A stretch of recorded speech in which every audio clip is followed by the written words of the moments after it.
ቤተሰብ የተምቹን አዲሱን የፀጉሩን ስታይል ወደዳችሁት ወይስ እንዴት አያችሁት? እኔ በበኩሌ ተመችቶኛል። በነገራችን ላይ ግን ከዚህኛው ይልቅ ያኛው ያምርበታል። ነገር ግን ይሄም ቢሆን ቆንጆ ነው። እናንተ እንዴት እስኪ ሀሳብ አስተያየታችሁን ዱቅ ዱቅ አድርጎልኝ ማለት ነው። እና ተምቹ እንግዲህ በአዲስ ስታይል መጥቷል። ፏ ፈሽ ብትንትን ብሏል፣ አምሮበታል ከምንም በላይ ማለት ነው። ያው እኛ በዛኛው በፍሪዙ ስለለመድ ነው ምናልባት ፍሪዙን ልንመርጥ እንችላለን። ግን ይሄም በነገራችን ላይ አምሮበታል። አሴርስ እንዴት ብሎ ይመጣ ይሆን? አሴር ስታይሉን አይቀይርም?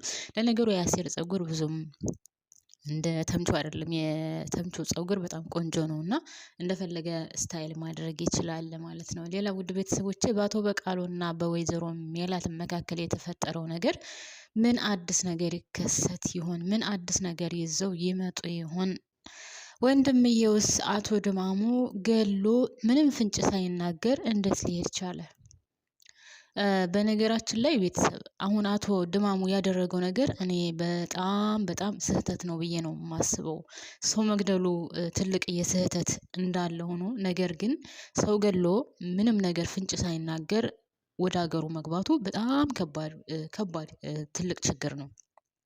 ለምን ካላችሁኝ ቤተሰቦቼ ያው ራሳቸው እነ ወይዘሮ ሜላት እንደሚጠራጠሩ ጠንቅቆ ያውቃል።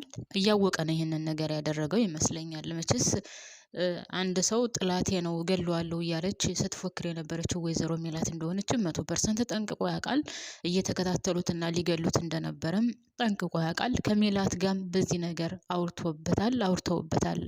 እኔ ገለዋለሁ ነው ሲባባሉ የነበረውና ይህንን ነገር ካደረገ በኋላ እውነት ወንድ ከሆነ ማለት ወንድነቱን እየተጠራጠርኩ ምናምን እንዳይመስላችሁ ደግሞ ቤተሰብ። ለማንኛውም ሰላም እንዴት ናችሁልኝ? ሰላም ናቸው ይብያላችሁበት ሰላማችሁ በዘዘት ትርፍርፍ ይበልልኝ። እንደተለመደው ለዚህ ቻናል አዲስ ሆናችሁ ካላችሁ ሰብስክራይብ አድርጋችሁ ደወል ምልክቷን በመጫን ቤተሰብ ሆኖ ነባር ቤተሰቦች ደግሞ ላይክ ማድረጋችሁን አትርሱ። አመሰግናለሁ። እናም ማለት ነው አሁን አቶ ድማሙ በጣም ትልቅ የስህተት ነው የሰራው። ጥላትን መበቀሉ እንዳለ ሆኖ ወይም ደግሞ ያው በቀል ሲጀመር ለማንም ምንም ጥሩ ነገር ሆኖ አያውቅም። በቀል መጥፎ ነው። ችግር ውስጥ ይከታል፣ መከራ ውስጥ ይከታል። ስለዚህ በቀሉ እንዳለ ሆኖ ሰው መግደሉ እንዳለ ሆኖ ነገር ግን እኔ ሰው ገድዬ ከጠፋሁኝ እነዚህ ሰዎች ምን አይነት ችግር ይደርስባቸዋል? ይሄ ቤተሰብስ ምን አይነት ጣጣ ውስጥ ነው የሚገባው? እኔ ይሄንን ነገር ካደረኩኝ ከእስከዛሬው ይልቅ ትልቅ ችግር ይገጥሟቸዋል ብሎ አለማሰቡ በጣም ነው የገረመኝ። እሱ እስከገደለ ድረስ እነዚህን ሰዎች ከዚህ ችግር ማውጣት ያው እነሱ ጥላታችን አንተ ነህ ነው ብሎ ስለሚያስቡ እሱን መግደል አይደለ የነበረው ሀሳባቸው አላማቸው። ግን ወይዘሮ ሜላት እኔ ታደርገዋለች ብዬ አላስብም።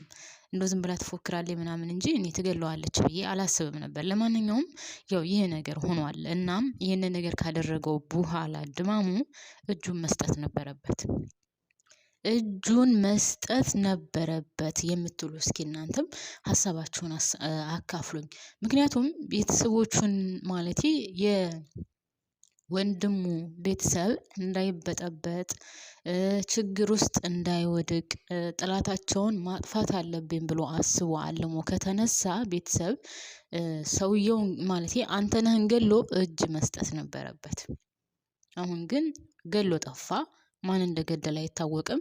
የራሱ ቤተሰቦቹ ናቸው ከእስከዛሬው በላይ ይልቅ ትልቅ የችግር ውስጥ ገብተው እየታመሱ ያሉት ወይም ደግሞ የሚታሰሩትም እነሱ ናቸው ማለት ነው። አቶ በቃሉ ከዚህ ነገር ምንም እንደሌለበት የታወቀ ነው። ስለዚህ ያው ወይዘሮ ሜላት ወይም አቶ መስፍን ሁለታቸው ባይገሉትም ግን የሚያመራው ወደ እነሱ ነው የሚሆነው። ገብቷችኋል ቤተሰብ? ምንም ነገር የተፈጠረ ነገር ቢኖር ወደ እነሱ ነው የሚያመራው። ስለዚህ አቶ ድማሙ እጅ መስጠት ነበረበት። እውነት ቤተሰቦቹንና የሚወድ ቤተሰቦቹን የሚያከብር ቤተሰቦቹ ችግር ውስጥ እንዳይገቡ የሚፈልግ ቢሆን ኑሮ ገሎታል። በቃ ገሎ እጁን ለፖሊስ መስጠት ነበረበት። ነገር ግን ይህንን ነገር አላደረገም። ገደለ። ከዛ በኋላ ወደ ሀገሩ ገባ። አሁን ወይዘሮ ሜላትም ሆነች አቶ መስፍን መቼውንም ቢሆን ሰላም አያገኙም። ያ መስፍን ይታሰራል። ያማ ግን ሜላት ናት የምትታሰረው ብዬ አስባለሁ። እና ትክክል ነው ያደረገው ብላችሁ ታስባላችሁ ቤተሰብ? ትክክል አይደለም ያደረገው። ሲጀመር መግደል አልነበረበትም። ከገደለ ደግሞ እጅ መስጠት ነበረበት። እነሱን እንደዚህ ትርምስምስ ውስጥ አስገብቶ ችግር ውስጥ አስገብቶ እሱ ገደልኩ ብሎ አገር ለቆ መሄዱ ወይም ወደ ሀገሩ መመለሱ ያው ለጊዜው ነው። ምናልባት እነሱ ታሰሩ ሲባል ሊመጣ ይችላል። ቤተሰቡ እንደዚህ ታመሰ ሲባል ምናልባትም ተመልሶ ሊመጣ ይችላል፣ አይታወቅም። ግን ለጊዜውም ቢሆን በዚህ ልክ እነሱን ውጥረት ውስጥ አስገብቶና ደግሞ ታውቃላችሁ የሀና ሰርግ እየደረሰ ነው። ሜላት ይሄ ነገር ሳያልፍ ወይም ሰርጉ ሳያልፍ ምንም ነገር ማድረግ አልፈልግም ብላ እየተቀመጠች ሴት ናት እንጂ እሷም የሆነ ቦታ ቀጥራ መግደል ከፈለገች አንተንም መግደል ትችል ነበር አይደለ ቤተሰብ። ነገር ግን የልጇ ሰርግ እስከሚያልፍ ድረስ ምንም ነገር ማድረግ እንደማትፈልግ ነው በጣም ብዙ ጊዜ የምትገልጸው።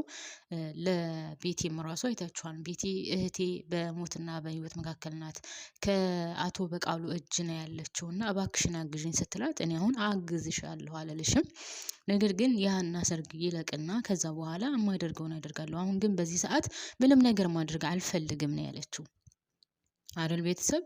ይህን ነገር ሁሉ እያወቀ ወይዘሮ ሜላት ከሀና ሰርግ በኋላ የምትፈልገውን ነገር ማድረግ እንደምትችልና ከዛ በፊት ግን ምንም ነገር ማድረግ እንደማትፈልግ እሱ ራሱ ጠንቅቆ ያውቃል። ሲቀጥል ለሀና ለምን ጊዜ አሰጧትም? ለልጆቻችሁ ለምን ጊዜ አሰጡም? ልጆቻችሁን አታውቋቸውም እንዴ?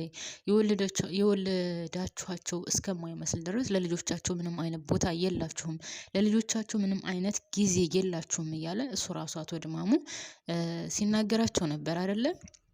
እና ይህንን ነገር ያስብ የነበረ ሰው ሀና ልታገባ እንደሆነ የሚያቅ ሰው ሰርጉ ኮሽ ድግ የተባለ ማለት ደፋ ቀና እያሉ ሁሉንም ነገር እያስተካከሉ እያለ እሱ ግን ሄዶ እንግዲህ ይህንን ነገር አደረገ።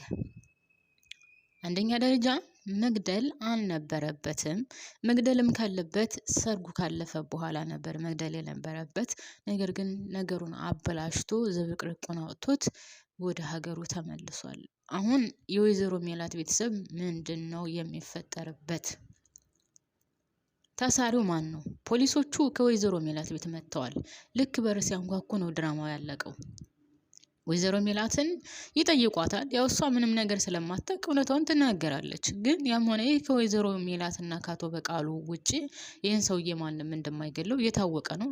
ሁለታቸው ምናልባትም ይዟቸው ሄዶ ያስሯቸዋል ብዬ አስባለሁ እንጂ አሁን የእንትና የሀና ሽምግልና ወይም የዝራና የሀና ጋብቻ ሽምግልናው ይላካል ምናምን ይሄ አይሳካም ቤተሰብ፣ አይሆንም።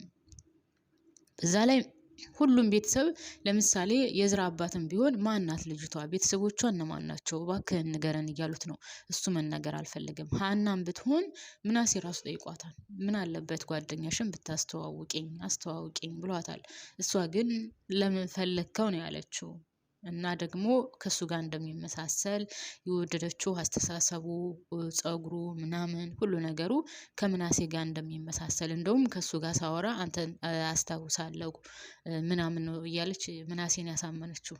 ኦኬ ዝራ በጣም መልካም ልጅ ነው እናውቃለን። ዝምተኛ ነው፣ ብዙ አያወራም እንደ ምናሴ እና ብዙ በህይወት ተለምዶ ምናምን ወይም ልምድ ያለው ነገር አይደለም። ብዙ ነገር የሚያውቅ አይደለም። ወጣ የሚል ልጅ አይደለም። የቤት ልጅ ነው እዝራ ማለት። በጣም መልካም እና ጥሩ ልጅ ነው በነገራችን ላይ እዝራ። ግን የሁለቱ ጋብቻ መቼውንም እንደማይሳካ ነው የምነግራችሁ ቤተሰብ። መቼውንም አይሆንም፣ መቼውንም አይሳካም። እንደው ገና ሽምግልናው ሳይላክ ይሄ ችግር መፈጠሩ ምናልባትም እውነታውን እንዳውቁ ሊያደርጋቸው ይችላል። ወይዘሮ ሜላትና አቶ በቃሉ ከታሰሩ ወይም ደግሞ በዚህ ጉዳይ በዚህ ዙሪያ ሲነጋገሩ የሆነ ነገር ሲፈጠር ዝራና ሀና ምናልባት ሊጠይቋቸው ሊሄዱ ይችላሉ እዛ እስር ቤት። ወይም የሆነ ነገር ተፈጥሮ ሁለቱ አንድ ላይ ሆነው እናትና አባታቸውን ሊጠይቁ ወይም ሊገናኙ ሊያዩ ወይም የሆነ ቦታ ሊገናኙ ይችላሉ እና በዛን ሰዓት ምናልባት ሊታወቅ ይችላል እዝራ ማን ነው ሀና ማን ናት የሚለውን። ይህንን ነገር ደግሞ ካወቁ ወይዘሮ ሜላትም ሆነች አቶ በቃሉ በጭራሽ ይህን ነገር እንዲከሰት አይፈልጉም። አንዳንድ ጊዜ ቤተሰብን አናስተዋውቅም፣ እኔ ካወቅኩት ይበቃን። ግን እኔ አሁንም ድረስ ያልገባኝ ነገር ቤተሰቦቼ እግዚአብሔርን ሀና የምትለው አይነት ባህል የት አካባቢ ነው ያለው እንዴ? በገጠርም ብትሄዱ እኮ አሁን ትንሽ ረቀቅ እያለ ነው እንጂ በፊት በቤተሰብ ነው የሚመጣው። ቤተሰብ ለቤተሰብ ተዋውቆ ነው አይደል የሚመጣው። አሁንም ቢሆን ሴቷም ሆነ ወንዱ ቢተዋወቁም ቤተሰብ ሳያቅ ይሄ ነገር ልክ ሀና እንደምትለው ነገር እኔ የሚከሰትበት አካባቢ የት እንደሆነ ግራ ገብቶኛል። እኔ እስከማውቀው ድረስ ገጠር እንደዚህ አይደለም። ማለት የገጠሩን ባህል ይዛም ከሆነ እንደዚህ አይደለም። ቤተሰብ ለቤተሰብ ነው መጀመሪያ የሚተዋወቀው። ሁለቱ ልጆችን ቢተዋወቁ እነሱ ከተዋወቁ በኋላ እንደዚህ ወደ ጋብቻው የሚካሄድ ከሆነ ቤተሰብ ለቤተሰብ ተዋውቆ ነው። እና እኔ አላቅም ብቻ በጣም ከበድ ይላል ማለት ነው። ልጁ ከእነሱ ቤተሰብ መጥቶ ሳይተዋወቅ እሷ ከሱ ቤተሰብ ሄዳ ሳትተዋወቅ ምን አይነት ጋብቻ ነው የሚፈጠረው? እስኪ ንገሩን ቤተሰብ። ምን አይነት ትዳር ነው ይሄ? የሆነ የድብብቆሽ ጨዋታ ነው የሚመስለው። ሌባና ፖሊስ እግዚአብሔርን እና በጣም ግራ የሚያጋባ ነው። ለማንኛውም ውድ ቤተሰቦቼ እኔ እዚህ ላይ አበቃለሁኝ። አብራችሁን ስለቆያችሁ ከልብ ነው የማመሰግነው። በያላችሁበት ሰላማችሁ